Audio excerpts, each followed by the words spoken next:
Gracias. Buenos días a todos los ciudadanos, compañeros que nos hicieron favor de llegar a esta presentación de este libro que para nosotros es pues el arranque oficial de la ruta que este libro va a recorrer. Me tocó coordinar los trabajos de este libro y pues al final me tocará platicarles sobre ello. Hoy tenemos a dos compañeros, tres compañeros, le pedimos al compañero Ismael también que nos acompañara, por favor, si nos hace favor al frente, entre otros, que han inspirado, y muchos ciudadanos sin duda, los trabajos que hay atrás de este libro, más allá de las colaboraciones que hemos tenido. Hoy invitamos sobre todo a Paco para que comentara sobre el libro, porque además en reales términos, pues cuando se decidió la impresión por la fracción parlamentaria del Morena, rápido decidimos que era a través de la Brigada para Leer en Libertad, y hay ahí una simbiosis de Paco y la Brigada que por eso estamos aquí también, obviamente con él como persona, pero también con la Brigada para Leer en Libertad, que es una asociación civil que se dedica a fomentar la lectura, y es el mecanismo que decidimos utilizar para que el libro corriera.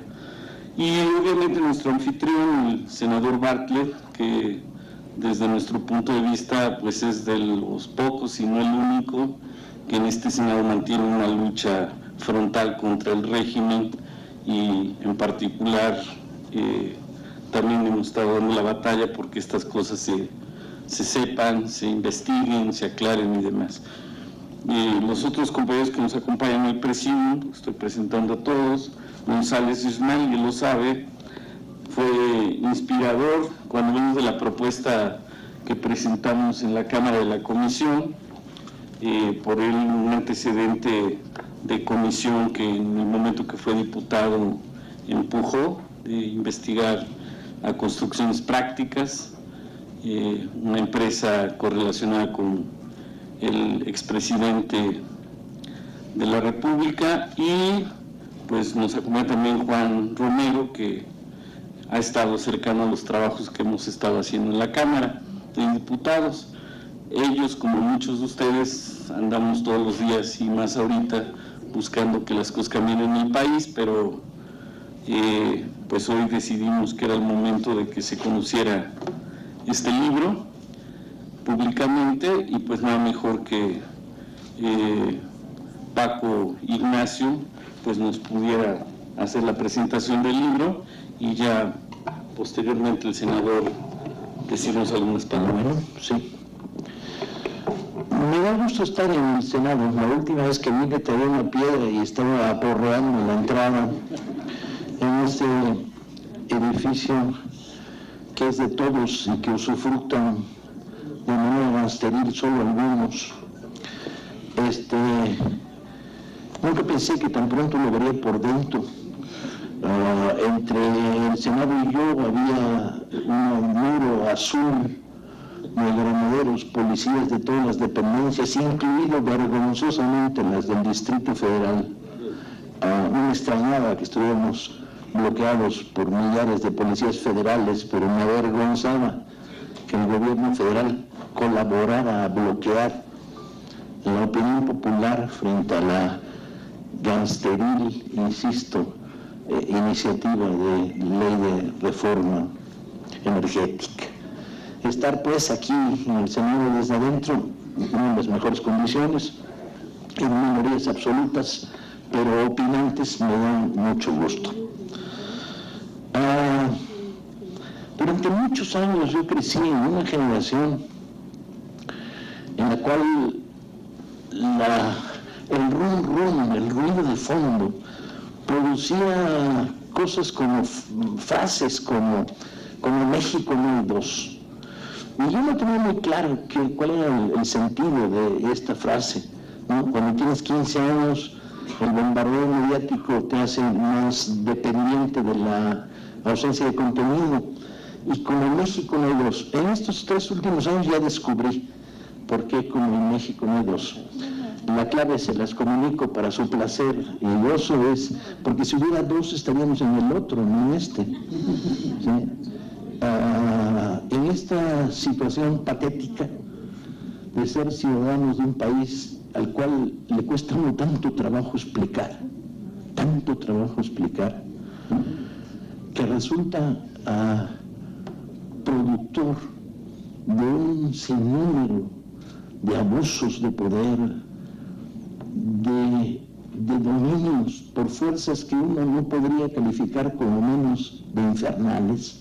Yo soy ateo, desde los 5 años decidí que si no dejaban fumar en las iglesias yo me iba del rollo.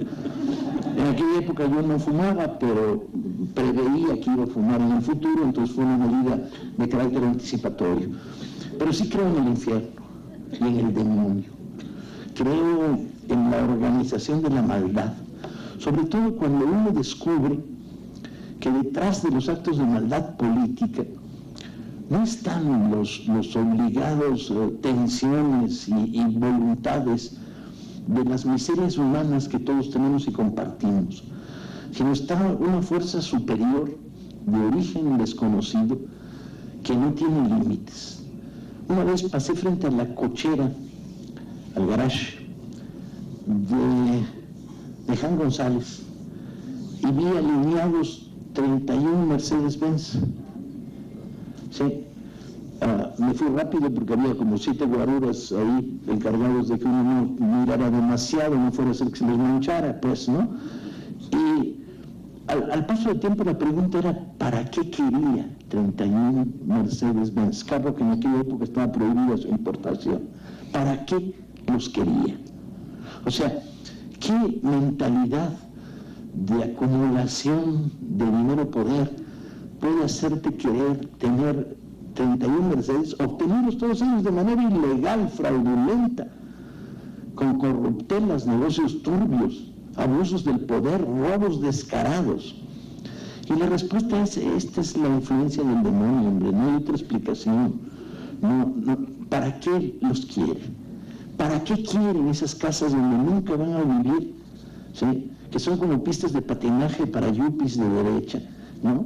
Les deberían regalar un monopatín para que las recorrieran, donde solo cortar el césped consume una cantidad de energía tan brutal, donde albercas en las que nunca se meterán y que espero que el agua esté lo suficientemente frío como para congelarles las patas cuando lo hagan.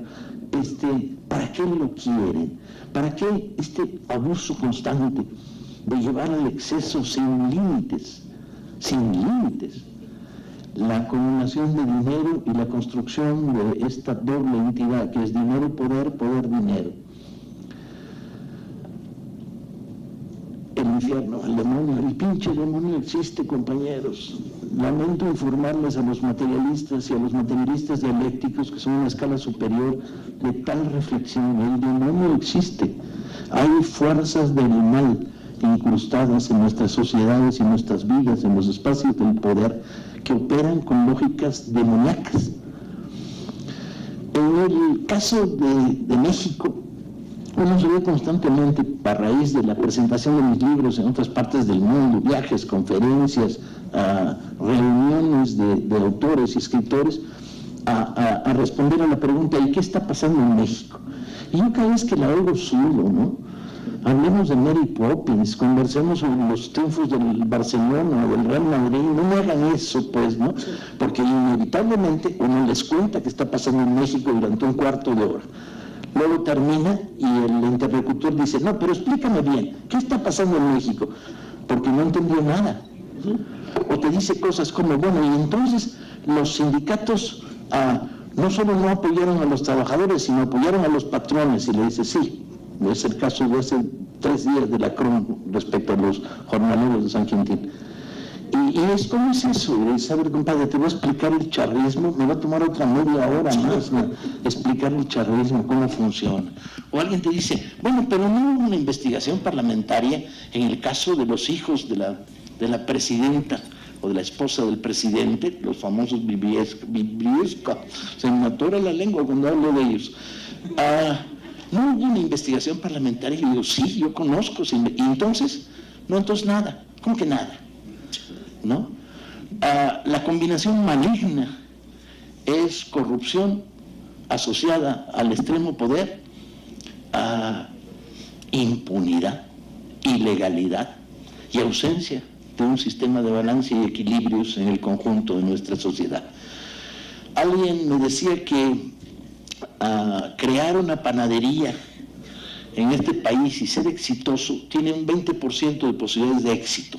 O sea que de cada 5 mexicanos que quieren ser millonarios poniendo una panadería, solamente uno lo va a lograr y los otros 4 van a fracasar.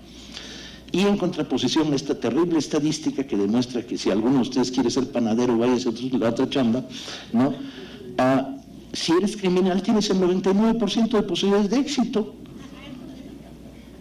Entonces, ¿por qué ser panadero cuando ser criminal es indudablemente más rentable? La impunidad construye esta metáfora de la sociedad que convierte a un adolescente situado en una esquina en alguien que es capaz de decir, no, si tu papá es funcionario y no roba, qué pendejo. Esta destrucción de la moral social, si tu papá roba, qué vergüenza, porque es dinero de todos, desaparece para sustituirse por frases que deben estar. Extraña cuando uno entra al Senado la ausencia de frases en letras de oro que digan, el que no tranza no avanza. Porque este es el lema real que ha construido el poder en este país. Abajo una grande con letras de oro y platino que diga, uca, uca, el que lo encuentra se lo emboruca.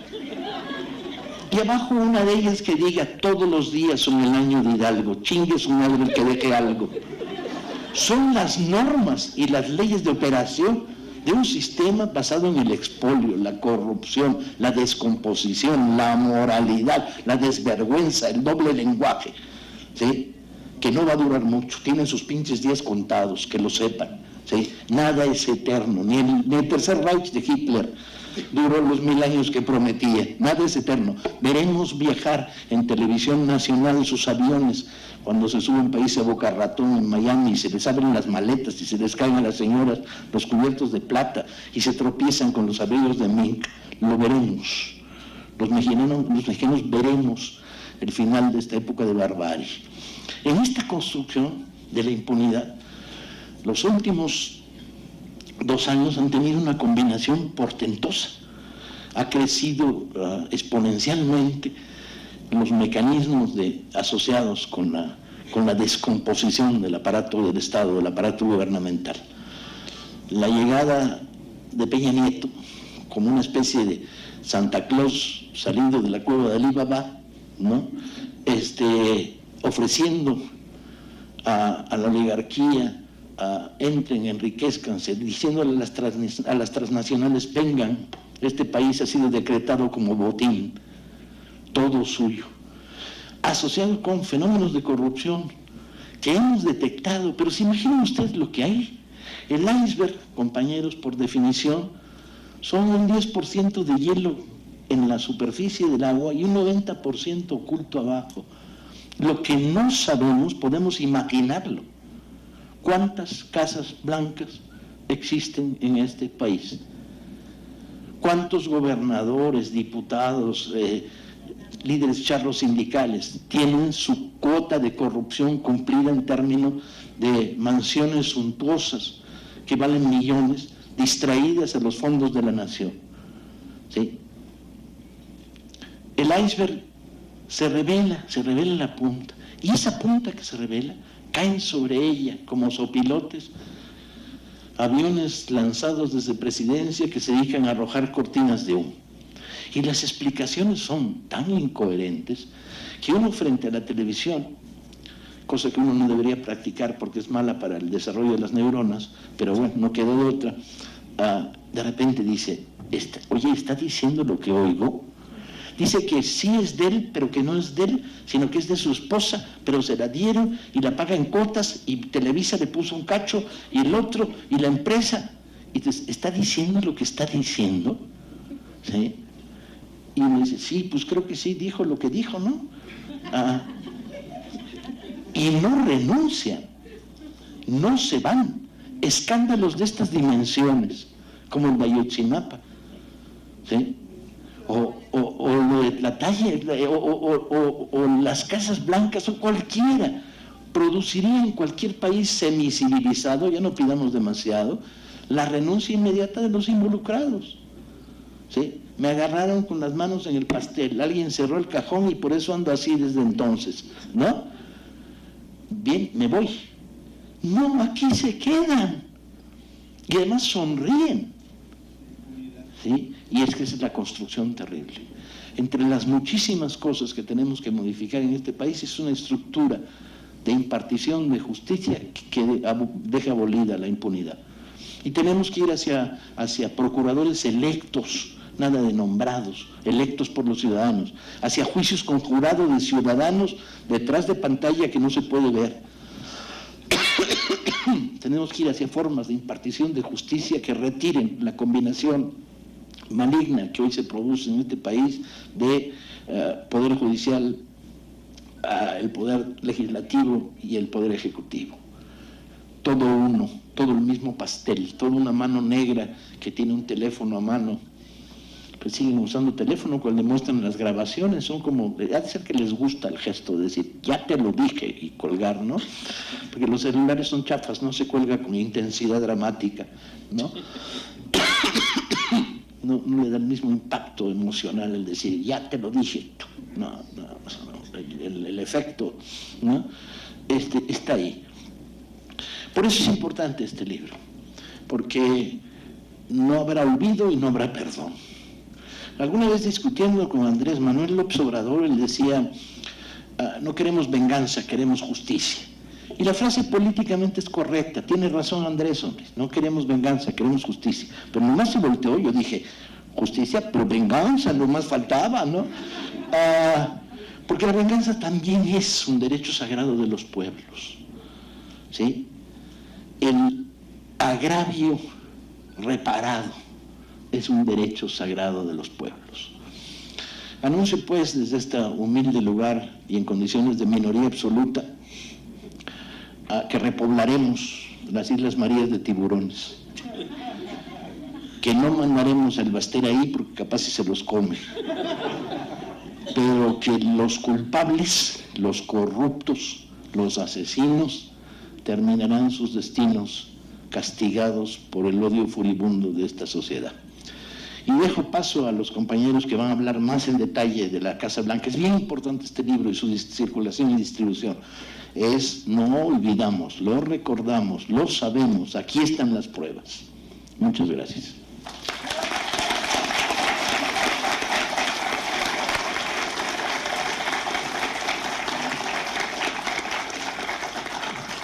Muy bien, pues ese es un contexto.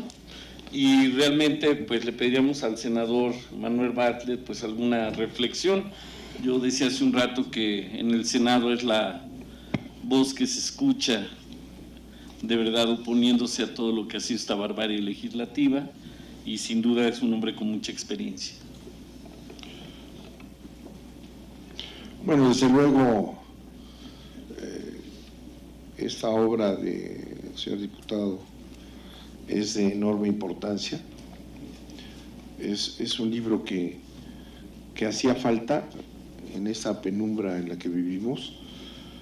Ha sido un gran esfuerzo porque lo ha llevado a cabo en medio de grandes dificultades, de carencias, y básicamente con la voluntad de hacerlo, con la determinación que tiene nuestro amigo, que ha realizado en 3 años una enorme labor de valentía, de decisión y de inteligencia.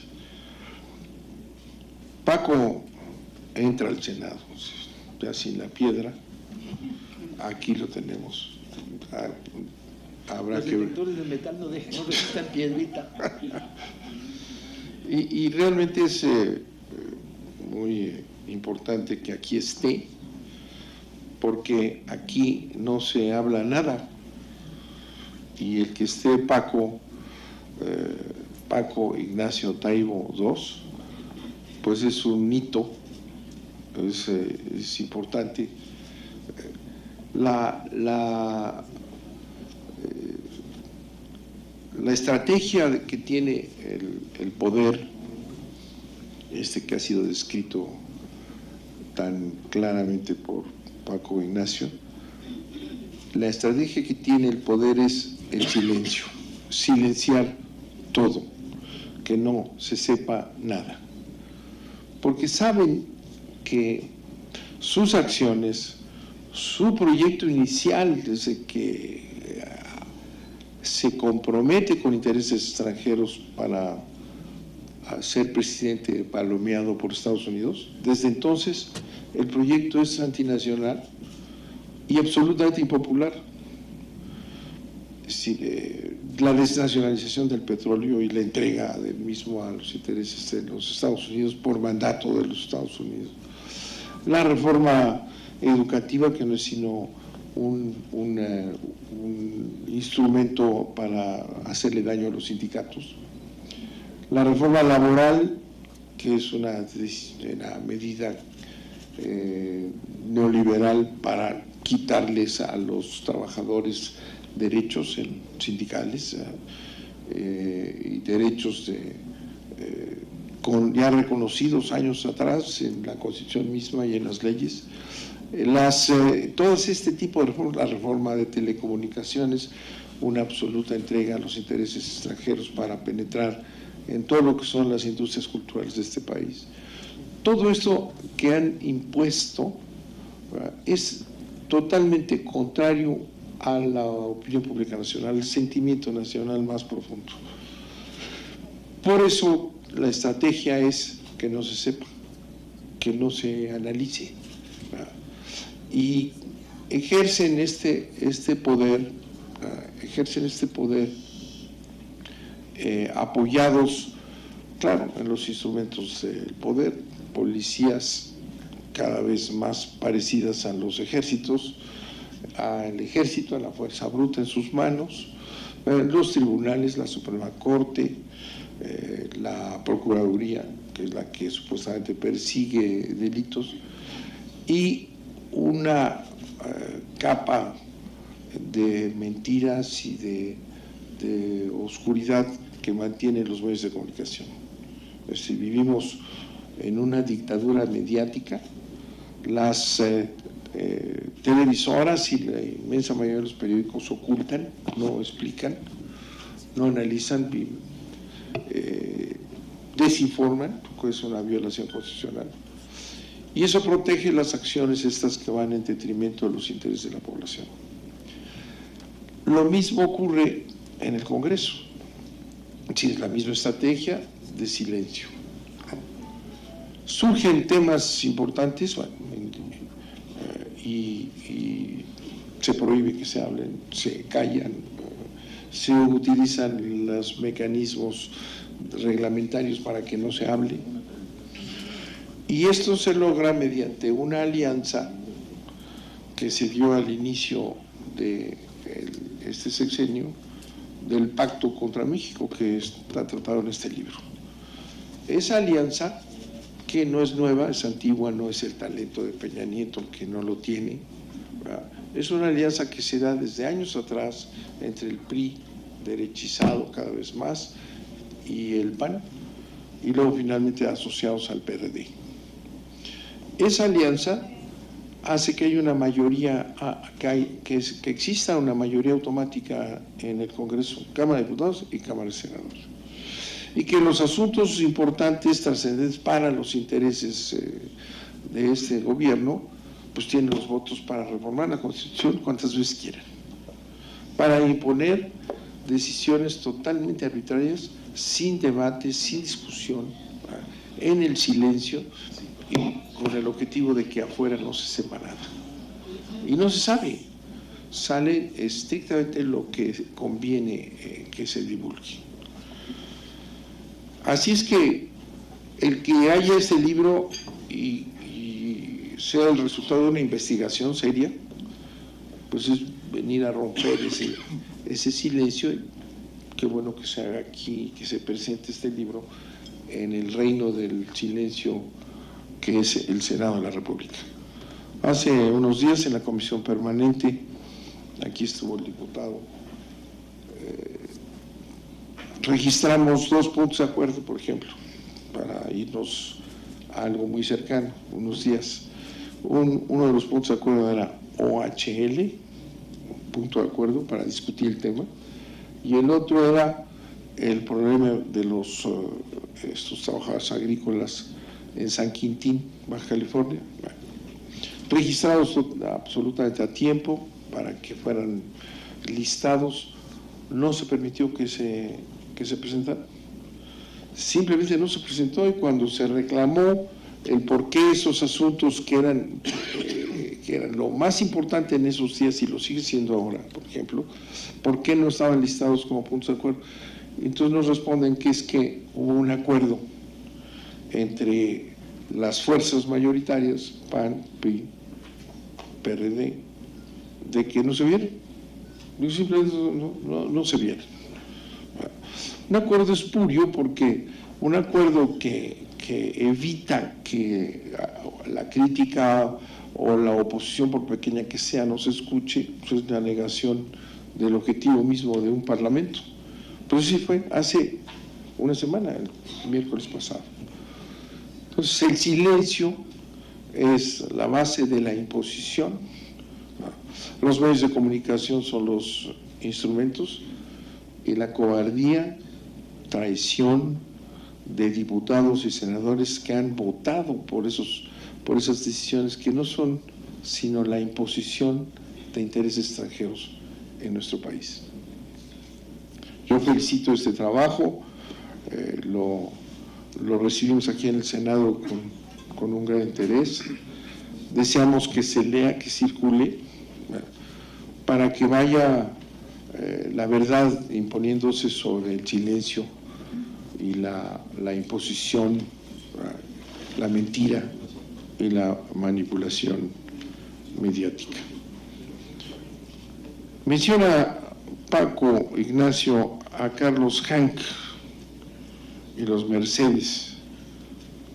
Bueno, este gobierno es heredero directo de esos Mercedes y de ese personaje que fue uno de los grandes corruptores de este país, que no pudo él llegar a la presidencia de la República, aunque tuvo los instrumentos, las alianzas para hacerlo en su momento, no pudo por razones válidas entonces, pero ya lo logró a través de un títere de intereses extranjeros, que es Enrique Peña Nieto. Felicidades por los autores del libro y gracias por haber venido con piedras o sin piedras al Senado. Bien, como ya me aclaró Paco, porque aunque hicimos otro par de esfuerzos que quedaron plasmados en un libro, la verdad es que yo siento que este es el primer libro. Y como vamos a tener la oportunidad de escuchar la reflexión del compañero Juan Romero, que estuvo acompañando parte, o diría yo, todo el debate legislativo que hubo alrededor de este tema, y le hemos pedido que nos comparta una reflexión. Gracias. Buenos días a todas y todos. Pues siguiendo la tónica de nuestro primer presentador del libro, pues este es un ensayo de ejercicio de un derecho fundamental. El problema es que en este país el ejercicio de los derechos cuesta y cuesta mucho. Si hay un discurso de garantías y derechos fundamentales en el marco de la Constitución, pero hay leyes secundarias que van obstruyendo el pleno ejercicio de estas.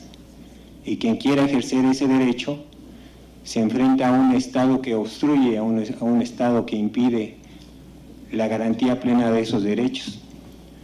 Pues, artículo 6, derecho al acceso a la información pública gubernamental.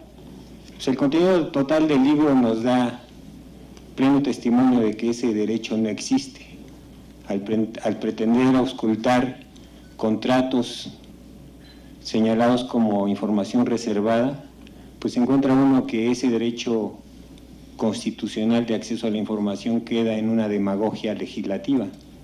Es inaplicable para muchos ciudadanos de a pie. Si para un legislador cuesta trabajo acceder a información, pues ¿qué esperamos del ciudadano común? No puede acceder. No se garantiza ese derecho ni aun con una nueva ley general de transparencia y acceso a la información pública gubernamental que se publicó en el Diario Oficial el 4 de mayo de este año y que se dio mucha difusión de que se transitaba hacia una transparencia plena. Pues de nueva cuenta una demagogia política.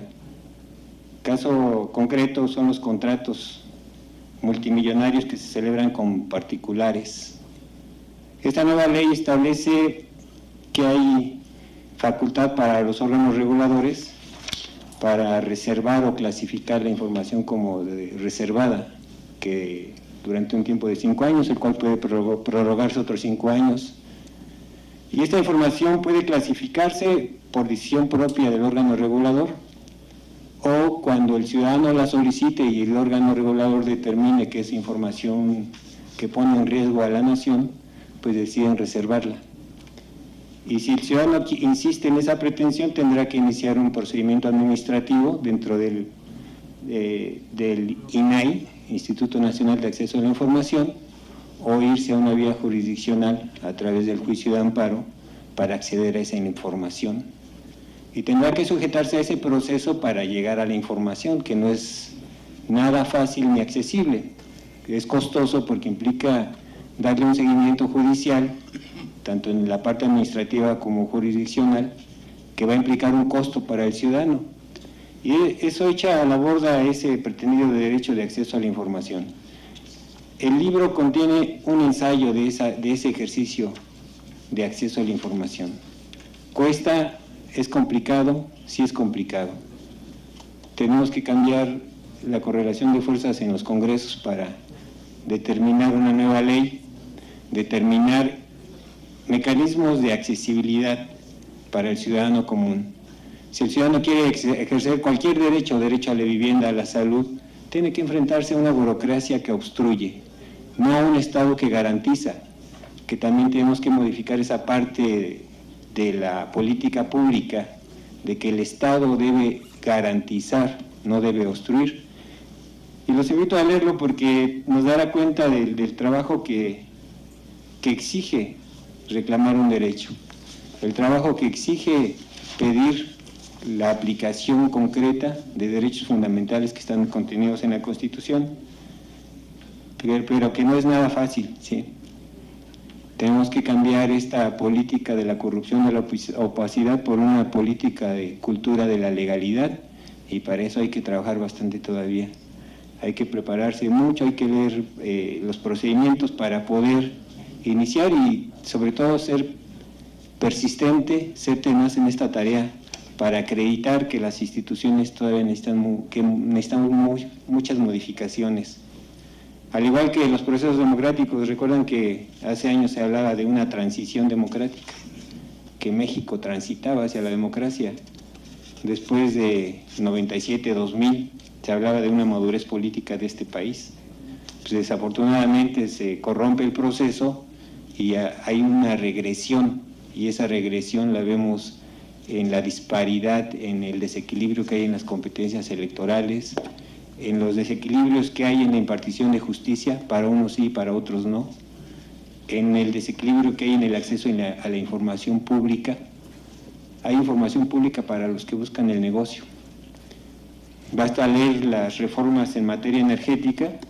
Todos los que quieran invertir tienen transparencia e información pública gubernamental disponible para el mejor negocio, pero si uno quiere acceder a los contratos que celebra Pemex con particulares, pues es información reservada.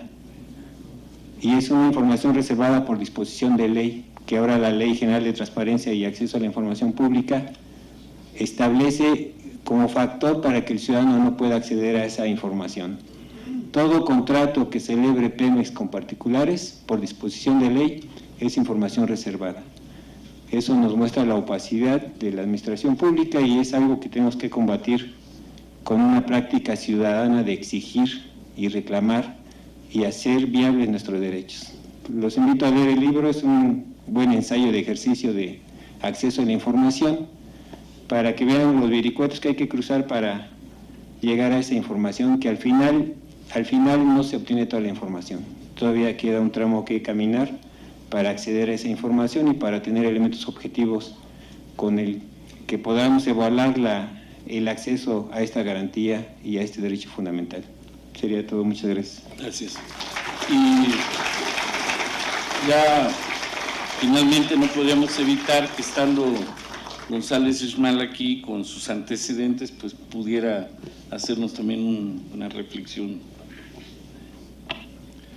Con todo gusto.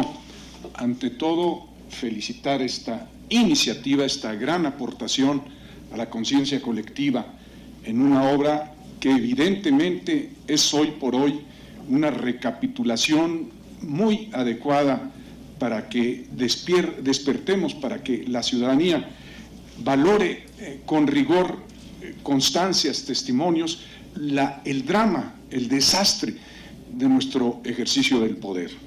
Yo quiero felicitar pues muy calurosamente a Manuel por esta iniciativa, la coordinación, y a todos quienes aportaron para que esta obra saliera adelante.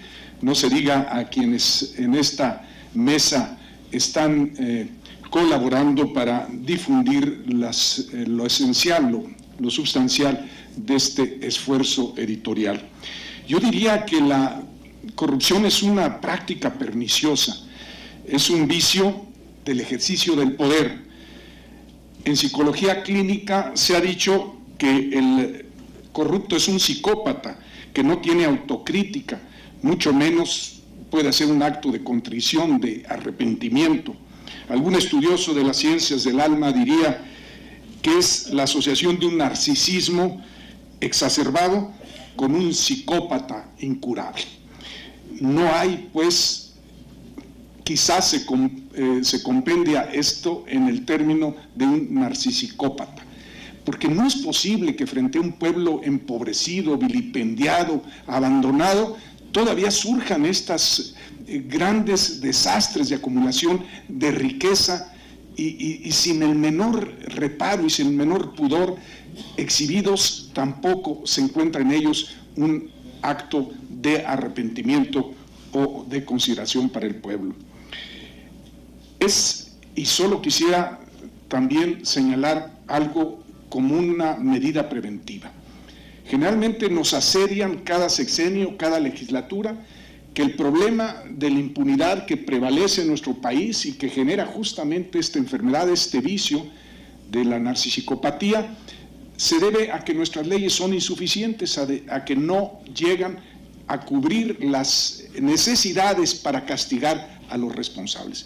Esta es una falsedad que nos imbuye en cada legislatura y viene la diarrea de leyes y el cambio de instituciones y la proclama de que ahora sí van a ser nuevamente sistemas o fiscalías o mecanismos para perseguir la corrupción y se desata otra vez la repetición de los mismos actos que tienen a México postrado.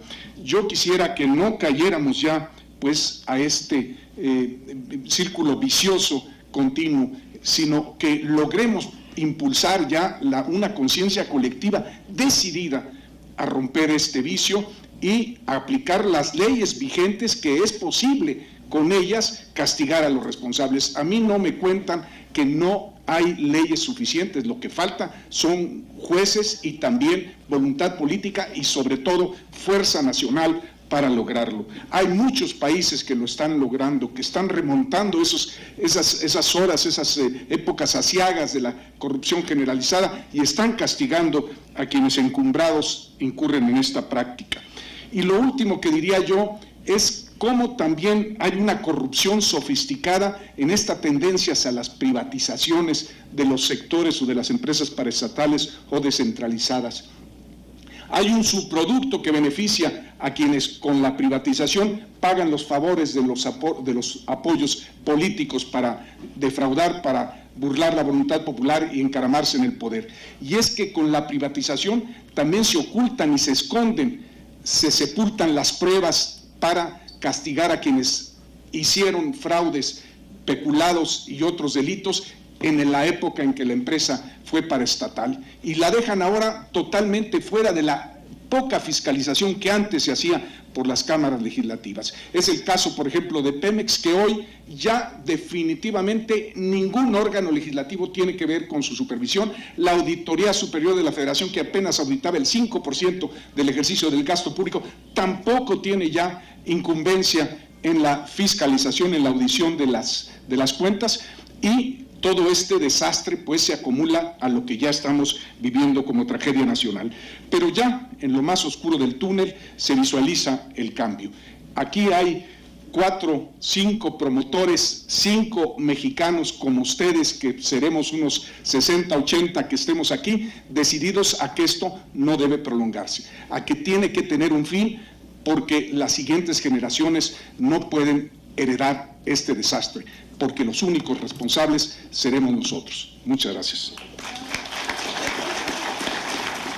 Bien.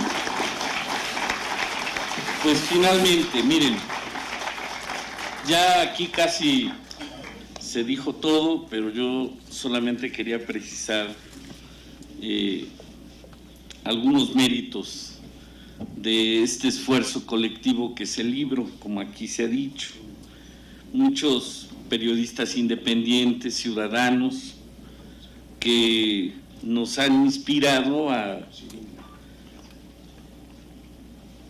pues hacer este trabajo. Obviamente el esfuerzo se concreta a partir de lo que el Morena definió desde la Cámara de Diputados, dejar como pues un legado, aunque suene feo tal vez la frase, como una responsabilidad a los que vienen. Y de cara obviamente a ustedes mismos, a los ciudadanos. Ayer yo leía una columna de Denise Dresser que llamaba en su reflexión a no votar, porque pues en las cámaras no hay quien combata la corrupción. Y obviamente, sin querer entrar en polémicas con Denise, ¿verdad?, lo que sí es cierto es que este libro no le da la razón. En las cámaras, aunque cuesta trabajo, sí hay intentos porque la voz del pueblo se escuche. Sí somos minoría, porque si acaso en la de diputados yo cuento, Andrés dice que 20, pero la verdad yo a veces encuentro 15 y me cuesta trabajo encontrar los otros 5. Y en el Senado, pues la verdad es que con los dedos de la mano, y tal vez tampoco los encontramos los auténticos representantes populares. Entonces queda mucho en las manos de los ciudadanos, no nada más para que en las cámaras existan representantes populares, sino que los ciudadanos en sí mismos sean exigentes de este tema de la honradez, de la transparencia con la que van a actuar los servidores públicos. En una reflexión que se viralizó mucho en redes cuando hablaba de que lo pendejo y lo ratero no se puede esconder, sí fue una reflexión real con Andrés Manuel de que la sociedad está observando como problemas de fondo la inseguridad, la falta de empleo, y esta lucha que el Morena ahora trae de poner al centro del problema la corrupción, pues sí creo, al menos a mí sí me convenció y me inspiró, pues para entrar en este tema que es toral de nuestra sociedad, y que la verdad se sepa, que la verdad es de todos. Y obviamente no dar permiso a la clase política, a los gobernantes, que sigan despojando impunemente al pueblo de México, por más enfermos de codicia que estén.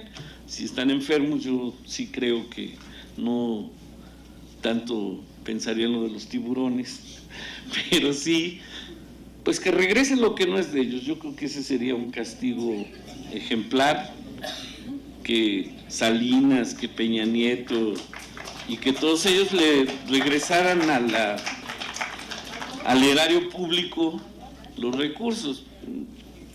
Debatimos, yo creo que es más vergonzoso ya que no puedan ellos andar en la calle libremente, pero bueno, hay que los que les toque actúen. El libro en sí es una indagatoria, sí, en efecto, llevada a cabo casi como un reto, como un tema también de orgullo de lo que un diputado podría o debería de hacer.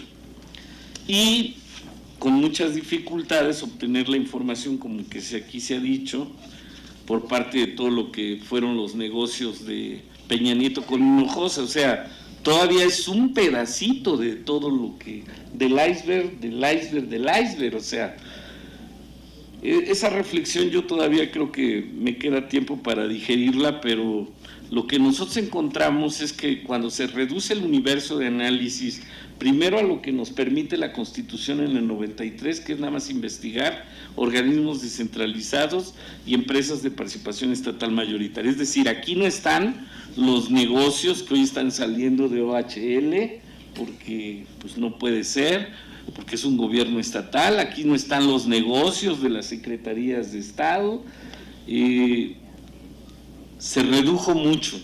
El universo se redujo al periodo de la presidencia de Peña Nieto, es decir, de junio del 2012 a lo que fue la cuenta pública del 14. Y en esa pura investigación, a través de amparos, de búsquedas, de todos estos vericuetos que tuvo que dar, el escándalo es que descubrimos que había ya 60,000 millones de pesos en contratos con algunas empresas, porque ni siquiera eran todas de las que estábamos investigando de Peña Nieto, con este tipo de organismos y con estas pocas de las empresas que estábamos investigando.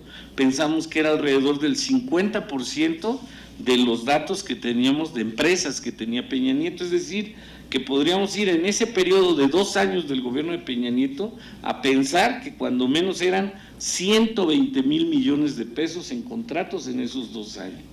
Y eso, cuando yo hago estos números, Andrés ahorita está platicando mucho y yo coincido con él que,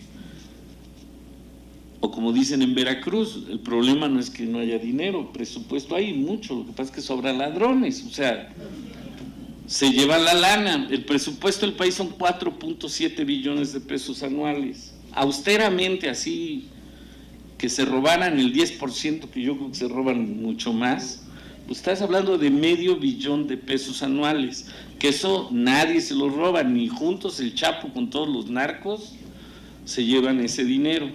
Y obviamente que en esta investigación lo que sí podemos, porque están los pelos en la mano, aquí están los datos, aquí está la información en el libro, en el disco que acompaña, es los contratos de Hinojosa con el gobierno federal en estas empresas, en este periodo, y pues sí se acerca mucho a ese iceberg, que nada más serían los contratos de la obra del gobierno.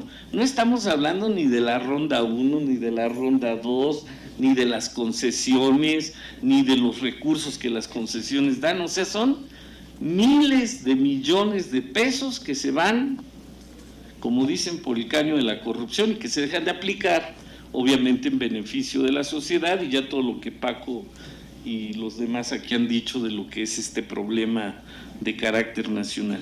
Y obviamente la otra reflexión sería, pues, que creo que al menos yo ya estaba claro lo que era mi función como diputado, era pues luchar, demostrar que hay quien quiere hacer las cosas distintas y pues un crudo testimonio de cómo la Cámara impide que se investiguen estas cosas. Y la Cámara es, el que manda es el PRI, llevan al PAN, al PRD, al PANAL, al PT, y lo quiero decir también, al Verde, a todos. O sea, es una lucha hasta ahorita nada más del Morena contra todos los demás. Bueno, el Morena y los ciudadanos, esa es la verdad.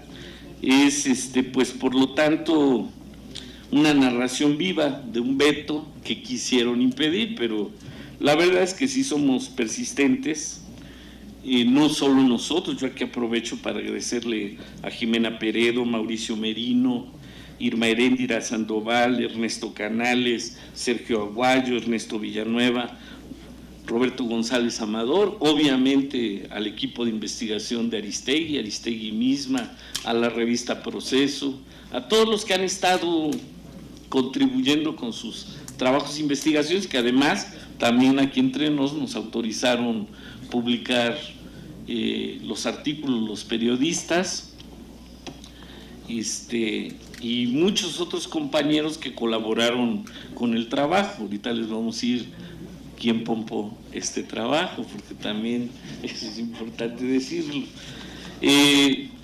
Obviamente, antes de eso, yo quise decir que también el mensaje del libro es que esto no quedó ahí.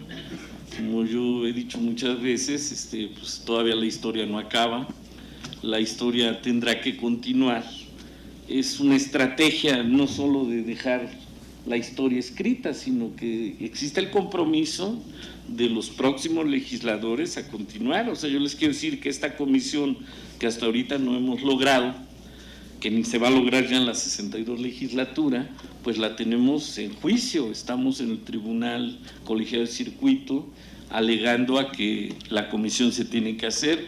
La Suprema Corte se va a tener que pronunciar porque están violando la Constitución al no hacerse esta comisión de investigación, que es el derecho de minoría que los diputados tienen. Nos estamos presionando a que se pronuncien. Yo pienso que, bueno, no me extrañaría que dijeran que no, ¿verdad? Pero sería un escándalo, y también tendríamos derecho a acudir a cortes internacionales, porque cada vez se tiene que ir comprendiendo más que lo que pasa en México desde hace muchos años es que estamos viviendo una dictadura, que no hay división de poderes y que pues los ciudadanos, pues yo espero que con el voto puedan cambiar esta dinámica que se vive en el país, y por lo mientras los que tenemos la obligación pues estar exigiendo que la Constitución se respete.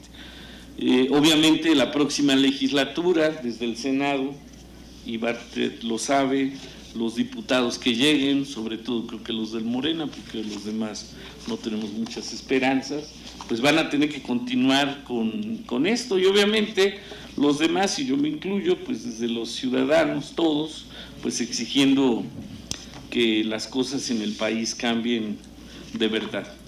El libro, había una empresa periodística que le interesaba la historia, y decidimos los diputados del Morena y diputadas, la fracción parlamentaria, decidimos con el apoyo de muchos ciudadanos que no damos su nombre por razones estrictamente de protección a ellos mismos, no tan solo por lo que algunos sufrieron, como el abogado Samuel, de presión del propio Estado, que los amenazaron, intimidaron, sino pues también a veces de dirigentes de partidos. Ellos colaboran en otros lados y les dicen pues que no se metan en estas cosas, y ellos nos ayudan porque creen en la causa que nosotros traemos, en esta movilidad política que existe. Pues nos ayudaron, se hizo el libro, encontramos un costo económico y el libro se publicó con recursos de los diputados, el disco al igual, la publicidad, en fin, todo lo que tiene que ver con el libro. El libro, por lo tanto, pues se va a obsequiar como se les obsequió a la entrada a ustedes, y nadie mejor que la Brigada para Leer en Libertad, la asociación civil que a eso se dedica. A Paco lo conocimos en otras cosas, pero luego nos dimos cuenta que también esta era su misión en la vida, y a muchos compañeros que están con Paco, a Paloma y a otros compañeros, Marina y demás, y pues decimos que fueran el canal. Ya los compañeros de la brigada, que son muy activos, ya lo subieron para descargar también en red, en Brigadas para Leer en Libertad, corridito.com, ahí se puede descargar, se va a poder descargar el video. Es decir, la verdad es que queremos un libro vivo, que corra, que role, que se discuta, que fomente estos temas que poco se conocen. Me decía Marina hace un rato que el nombre, regalos obscenos, pues uno entiende que se va a saber de qué estamos hablando, ¿no? Pero pues de Casablanca, que es lo que la gente medianamente ha oído, y la verdad es que no es grato decirlo. En el país tienen tan controlado todo que tenemos datos que el tema de Casablanca lo conoce el 15, 20% de la población, el avión de Peña Nieto el 10, 15%. O sea, de verdad hay una cerrazón, y pues lo que nosotros podamos hacer por difundir estos temas, porque la gente tome conciencia y ejerza pues la lucha por rescatar sus derechos, pues es parte de lo que el libro busca. Pues yo, la verdad, a nombre de mis compañeros, que también fueron el equipo de investigación, particularmente Lidia, el equipo jurídico, Cristian, los compañeros que han estado al frente ayudándonos de manera directa e indirectamente, pues agradecerles, porque también el libro sin ellos no hubiera sido posible. Yo pensé que cuando llegó la primera presión y a Samuel lo espantaron ahí unos empistolados,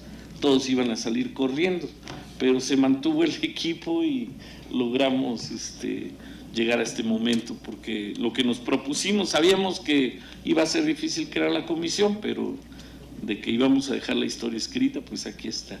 Y un agradecimiento a todos ellos y a todos ustedes por estar aquí, y pues que el libro role. Pues, muchas gracias, y el libro ya saben dónde y cómo lo pueden obtener.